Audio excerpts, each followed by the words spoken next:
que você faria se soubesse do perigo iminente que seu servo de família trará para todos? Afinal, é a mestra do vilão da obra em que você reencarnou. Agora que a vingança de Reinhard se concluiu e a Valeta foi sequestrada, a notícia se espalhou pelo Império e, obviamente, o príncipe não está medindo esforços para encontrar sua noiva. Seu subordinado informa que ainda não acharam seu paradeiro e tudo que localizaram foram vestígios fracos da magia da garota. Além disso, a Torre Mágica não responde ao pedido de auxílio da realeza, o que torna tudo pior. O príncipe está ficando louco por não achar nenhuma pista e, para piorar, os maus rumores sobre o tratamento do Conde Delight com todos foi revelado publicamente. Agora o príncipe herdeiro entende o motivo da expressão estranha no rosto da filha dele toda vez que o pai era mencionado. Ele fala que a Valeta era uma mulher sábia e se houvesse um lugar para escapar na mansão, ela o teria usado. Então sua ordem é continuar buscando formas e rotas de fuga na cena do crime que a dama possa ter usado. E ele quer saber de qualquer notícia que tiver imediatamente. O seu subordinado se retira e, apesar de o herdeiro tratar a Val como vítima, o nome da Dama Invisível está repleto de histórias ruins agora. Há rumores de que ela mesma assassinou seu pai como vingança, e isso é óbvio de se pensar, já que o único sobrevivente está desaparecido e há provas de que ele era abusado pelo conde também. Rumores como aquele servem apenas para se espalharem como verdade, mas o príncipe se nega a acreditar naquilo, já que Valeta nunca causaria uma confusão desse tamanho. Porém, ele sabe que o escravo Reinhard também desapareceu, e ele se pergunta se os dois fugiram juntos. Também há fortes rumores sobre o despertar do mestre da Torre Mágica. Se o servo for um mago que acordou, não seria estranho que ele enlouquecesse e destruísse quem o esteve abusando durante todo aquele tempo. Como a torre sequer responde ele fica preocupado e deseja que Valeta Delight tome cuidado, pois não importa onde ela esteja, se estiver viva, ele vai resgatá-la. Ou será que não? A cena corta para Valeta em um quarto com Reinhard. O homem estava agonizando no chão enquanto ela apertava o colar de controle com ódio, lhe causando uma forte dor no peito. Ela grita que ouviu dizer que ele estava com uma empregada sozinho, e ela exige saber o que eles estavam fazendo e se foi enganada. Ele gosta de alguém ali na Condessa? Como pode um negócio desses? Reunindo sua força, Rain segura a mão dela delicadamente e fala que sua mestra é a única para ele. Convencendo a vilã, ela afrouxa o colar e ele afirma que nunca vai trair ela e deixá-la. Val o abraça e diz que só tem ele no mundo, por isso faz essas coisas. Ela pede desculpas por ter machucado ele com um sorriso sem vida e o servo devolve o mesmo sorriso. A Valeta acorda na cama que o servo tinha lhe deixado. Parece que ela sonhou com uma parte da novela original enquanto dormia. Lembrando do sonho, ela entende que aquele tratamento psicopático foi o motivo da Valeta ser falecida pelo servo na última vida. Porém, ela não fez nada daquilo. Então será que é por isso que ela está viva? Ela nunca viu aquele lugar antes e observa bem ao redor como está tudo vazio. A garota levanta da cama e anda até os vidros do lugar, ficando em choque ao ver que tudo está rodeado por nuvens. Ela se dá conta de algo e, virando a cabeça, Valeta apenas vê mais e mais janelas por todo o lugar. A descrição de um lugar onde só se pode ver o céu bate apenas com algo na novela. Aquele é o quarto do mestre da Torre Mágica. Nesse momento, uma voz cavernosa aparece atrás dela, perguntando se ela já levantou. Assim que vira, Valeta dá de cara com um mascarado porteiro da torre e se pergunta quem ele é. Imediatamente, o mascarado fala que se ela estiver com fome, eles trarão comida para ela. A Val diz que o alimento não importa, ela quer que ele a deixe sair, e o homem fala que é impossível.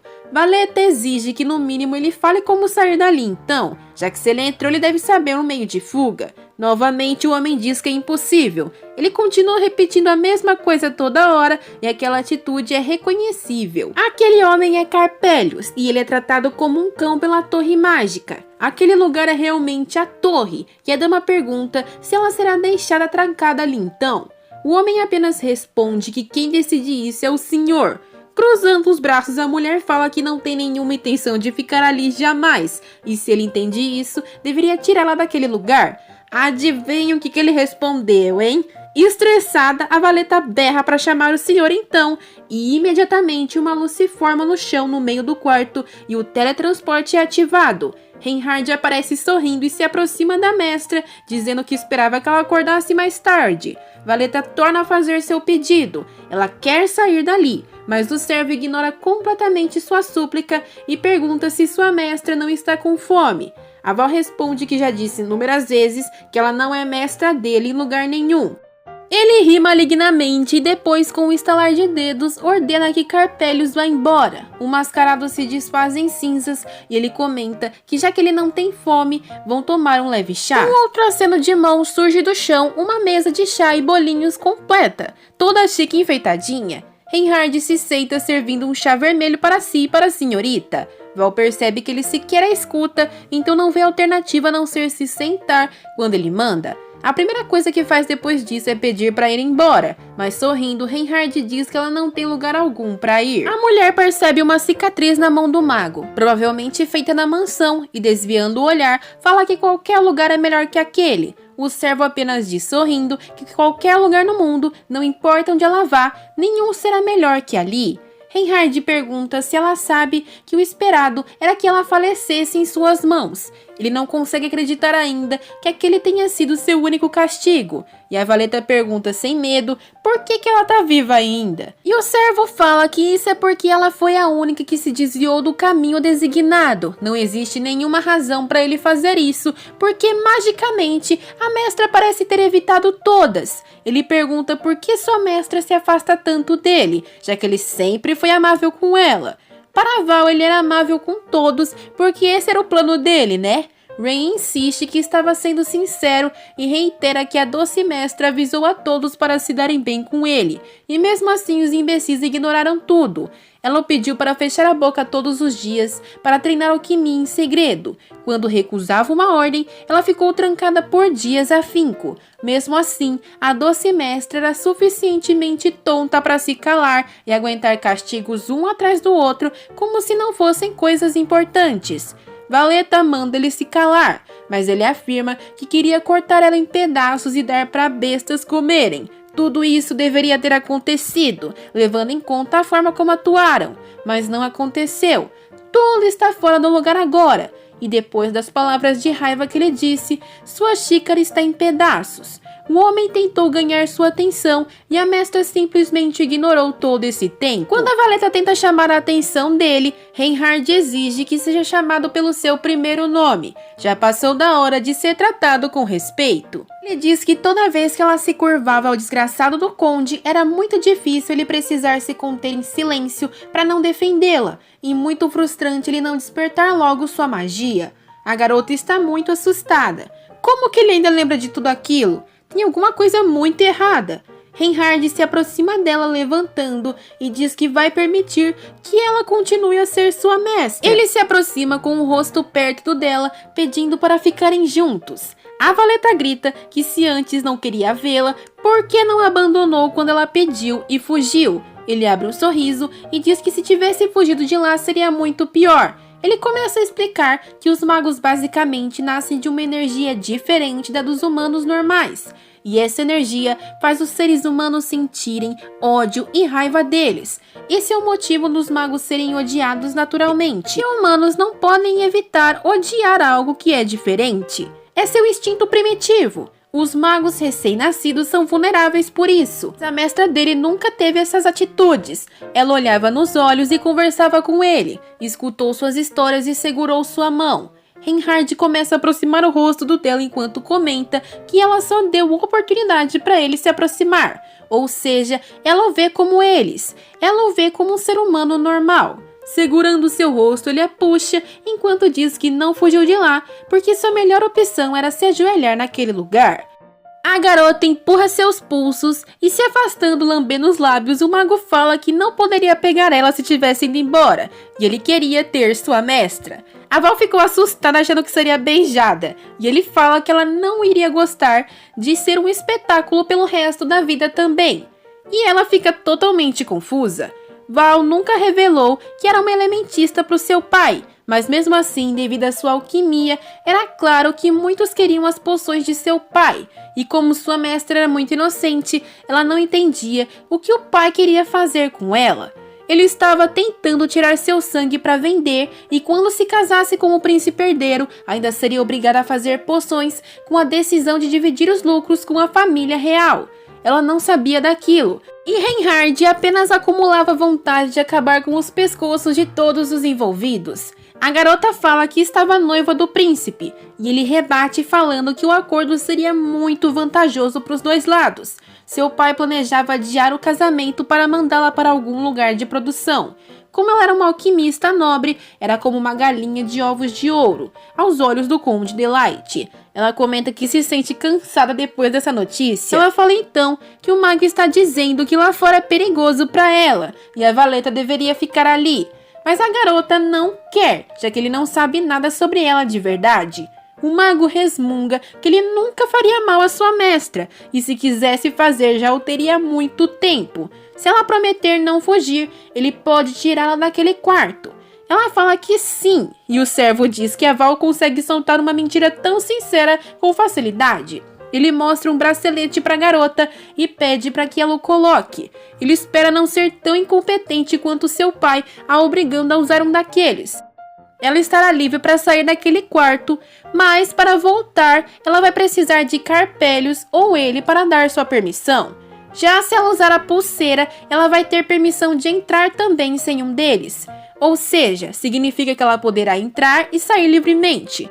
Além disso, se ela falar o nome dele em voz alta, enquanto usa, poderá chamar Reinhard não importa onde ele esteja. A garota pergunta então se o bracelete não abre a porta. Mas que absurdo! O servo diz para a mestra não ser estúpida daquele jeito. Então puxa de seu casaco outro presente, uma adaga com símbolos desenhados nela que parece ser mágica. O homem fala que aquilo é seu presente especial e ela não pode ficar sem sua adaga, sempre a levando por perto. Ele diz que se alguém naquela torre incomodar ela ou fazer qualquer maldade, ela não precisa hesitar em puxar a faca e apunhalar os olhos do malfeitor. Ele assumirá total responsabilidade se isso acontecer, mas Val fala que aquilo não será preciso. Ele circunda a adaga com magia e a faz flutuar na frente de Val, ordenando que ela pegue. Sob livre e espontânea pressão, Val o faz. Não é de se espantar que ele esteja feliz, né? Parece que tudo está saindo exatamente como Reinhard planejou. Enquanto Valeta saboreia seu chá, o mago encara ela e pergunta se a senhorita não tem curiosidade de saber o que está escrito na adaga exatamente. Ela pergunta se deveria saber e Reinhard ri, falando que a Val nem mesmo perguntou o tipo de arma que é. Bom, para ela não explodir em sua mão está bem. O mago explica que aquela arma é apenas uma ferramenta. Quando o feiticeiro sente uma ameaça, automaticamente ele tem um instinto de se cobrir com uma barreira de defesa, e aquela adaga tem a incrível capacidade específica de destruir essa barreira. Além disso, se ela perfurar os olhos de um mago, sua magia vai se dispersar e ele não poderá revidar. Então, se ela estiver em perigo, precisa mirar nos olhos deles. É óbvio que atacar os olhos seria fatal para uma pessoa normal ou um mago, mas ela apenas concorda com aquela instrução. Ela se levanta da mesa e o homem pergunta aonde que ela vai. Valeta quer ir a outro lugar e, respeitando sua privacidade, o Reinhard a deixa ir, dizendo que está ansioso para quando ela vai lhe chamar novamente. A mulher começa a descer as escadas da torre, tentando sentir Jin, o espírito do vento. Porém, como esperado, ela não consegue convocá-lo, pois na torre existe um poder que se sobrepõe ao dos elementos. A garota encontra uma porta no caminho da descida com o número 86 e fica confusa. Aquele é o andar 86 ou o número tem outro significado? Ao abrir, ela se vê em uma grande biblioteca e olha encantada para os inúmeros livros. Existem vários magos fazendo pesquisas ali também. E enquanto anda por ali, percebe que é um lugar calmo e não aparenta ser diferente de uma biblioteca comum. Antes de puxar um livro, ela escuta um burburinho sobre o cavalheiro que veio dessa vez. Algo falando sobre um pássaro e um menino. Ela espia a conversa e vê dois homens reclamando sobre a nova direção da torre. Afinal, Bartio teve dificuldade de mantê-la ali apenas para um tipo como ele despertar e se tornar um mago mestre. Eles falam que o Socor foi levado para o quarto dos céus ainda por cima. Socor é como eles chamam quem não controla a magia, ou seja, estão se referindo a Valeta. Ela também já leu que em palavras antigas aquilo teria o significado de estupidez. eles estão a ofendendo como estúpida. Eles comentam que aquilo é um absurdo e que não gostam daquele garoto de cabelos brancos e sem sangue da nobreza. Inclusive, há rumores de que antes ele tinha sido escravizado por uma família Socor. Pelo visto, foi difícil dele despertar. Então, será que ele é suficiente para se qualificar como mestre da torre?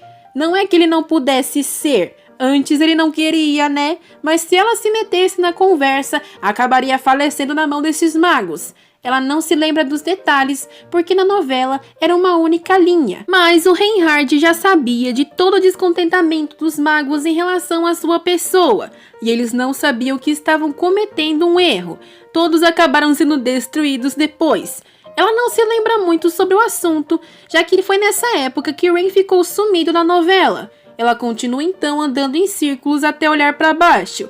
Pelo visto, aquela não é a escada para descer, já que ela caminha e não sai do lugar. E aí, vocês acham mais fácil ela pular para descer tudo de uma vez? Brincadeira! Será que ela vai conseguir achar a saída? Saberemos em breve. Muito obrigada por assistir até aqui, e se gostaram deixem o like e compartilhem. Sayonara!